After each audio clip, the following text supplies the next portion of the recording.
welcome back to the channel. Today, we have a very special treat for you. As many of you know, last year we released an action short film called Bloodline, which to our surprise, won several awards on the festival circuit. We'd really appreciate it. Alright, let's do this thing! So we decided to double down and make Bloodline 2 Shadow Protocol, which picks up right where the first one left off. Zane runs, trying to catch his breath, blood dripping from a gash in his arm. Behind him, gunshots ring out, and the whir of a drone hovers ever so slightly above him. Zane ducks under a laser tripwire and keeps moving forward. But something stops him from finishing the job. Maybe it's the fact that the target looks just like his father? We see Zane struggle with his assignment in a flashback. S-U-P-R-I-O-R. Well, maybe that was the plan all along. His former mentor, Lara, tells him that if he doesn't follow his programming, he won't survive the activation process. Zan, I'm not property! I'm not a weapon! I'm not a pawn in some game! Lara, there's no game.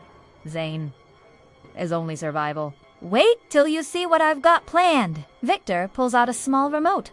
Victor, and don't forget, you owe me. Zane leaps over a barricade and crashes through a window. Sometimes there is no right choice, only the one that hurts less. You have to pick a side. He searches for the Assassin Bloodline Registry, a database of every genetically bred assassin from the program. Our soldiers told me you had quite the entrance. Victor cracks his knuckles. Victor, so let me guess. You want to know what the architect wants? With Lara? Zane nods. Victor simple. You were bait to lure her out. Boom! The roof explodes. Zane survives and leaps onto a waiting motorcycle. Zane takes off his jacket and prepares for a fight. A figure runs through the smoke. It's Lara. She looks bruised, but alive. Lara! They thought they'd buried the truth. But the bloodline doesn't die. It evolves. Text on screen. Bloodline 3. Requiem coming soon. Zane downloads the information onto a flash drive. He has the names. Soldiers close in on him. Also, leave a comment below with your thoughts on the film. Until next time, stay safe.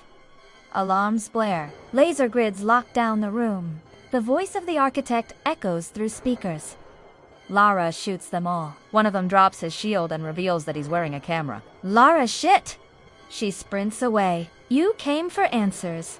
You brought fire to the library. But sometimes, fire brings light. On his wrist device, a holographic message flickers to life. The architect's face is obscured by shadows. Two faceless figures stand behind him, presumably the soldiers that Zane killed.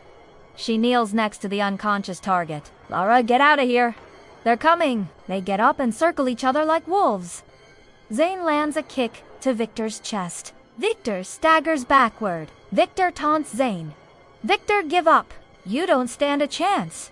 Your bloodline ends tonight. Suddenly, a sniper laser streaks across the rooftop, narrowly missing Victor. Morapia. Victor, what the hell? Victor looks up. He motions for Zane to look as well.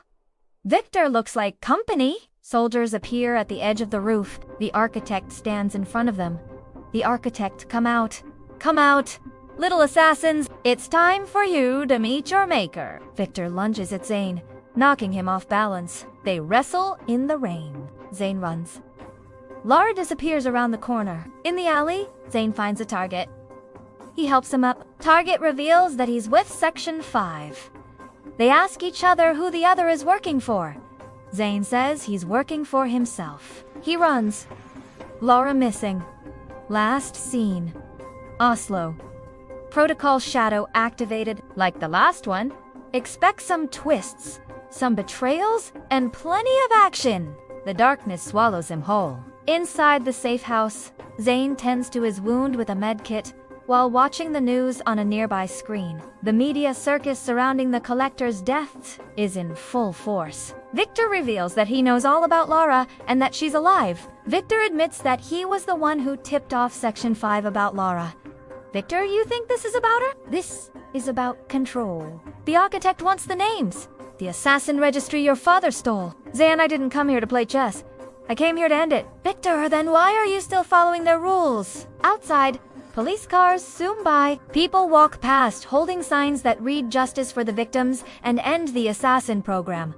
Across the screen, the face of a politician appears, the head of security for Section 5, the government organization that oversaw the assassin program, stands before the cameras. Politician, our deepest sympathies are with the victims and their families. Let this be a lesson to those who would seek to defy the state. There will be consequences. Also, we can finally say this one is cinematic, high stakes and gritty, with a touch of psychological. He touches them, wincing at the pain. Zane thinks back to when he was being interrogated by the collectors. Collector, you're not one of us, are you? You're a Zane fights his way out of the compound and runs into the night. Through flashbacks, we learn that Zane was created in a lab like the other assassins. But unlike them, he had unpredictable traits, making him more unpredictable, more human. To make him controllable, Section 5 branded him with nanites and made him an assassin. If that sounds like a good time to you, then let's get into it. Also, if you guys could drop a comment below, letting us know what you think of the film. The film opens with footsteps echoing through a dark underground tunnel. Zane makes it to a maintenance tunnel and slips inside as the drone passes overhead. Zane removes his shirt and examines his back, where a series of strange symbols have been seared into his skin. After a montage of Zane training, killing targets, and living the assassin life, we see him infiltrate a secure facility. He finds the target and knocks him out. In the present, Zane throws the target's gun away. He leaves the building. Outside, Lara appears. In a hidden command center, we see Lara talking to a superior. Lara, we lost him. The boy got away. In the present, Zane receives the message about Lara. He grabs his things and heads out. In another flashback, we see Lara meeting with Victor, an ex-agent who went rogue.